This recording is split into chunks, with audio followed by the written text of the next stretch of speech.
Aspiring travelers usually have a dream destination in mind when they think of going beyond the borders of their hometown. Mine was Germany. And in 2017, a remarkable opportunity for an all-expenses-paid trip landed in my lap. I had studied German all throughout middle school. By the time I was in my junior year of high school, I was eager to go abroad to test my skills and soak in the culture.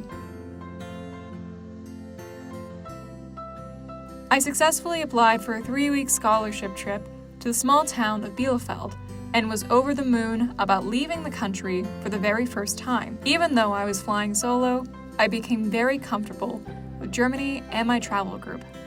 I stayed in a single bedroom with a view out to the park outside of our building. I had a roommate, Gabby, and I quickly became friends with her and her sister, Rebecca, who were dual US-Ethiopian citizens. While we learned German during most of our days with our teacher, Milena, I had the most life-changing experiences during our excursions into the wider country. One weekend, we visited Hanover, one of Germany's bigger northern cities full of amazing traditional architecture. At Mosch Park, we had a great view of the city council building light-up display. The next week, I got to see a marvel of Gothic architecture, the Kölner Dom, or the Cologne Cathedral. Nothing can truly do justice for the magnitude of this historic place of worship. It is 515 feet tall and over 750 years old.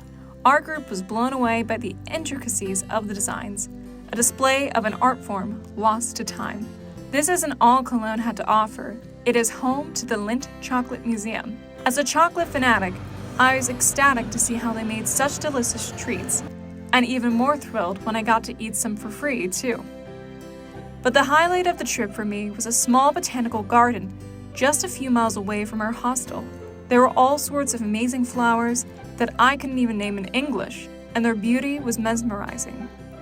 Gabby and I spent hours walking down the paths. It was here that I could finally appreciate the values of the German countryside, the peace, mindfulness, and simplicity.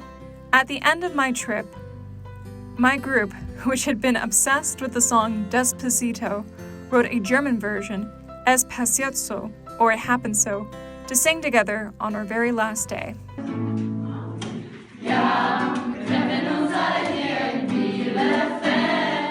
The value of my transformative experience living abroad cannot be understated.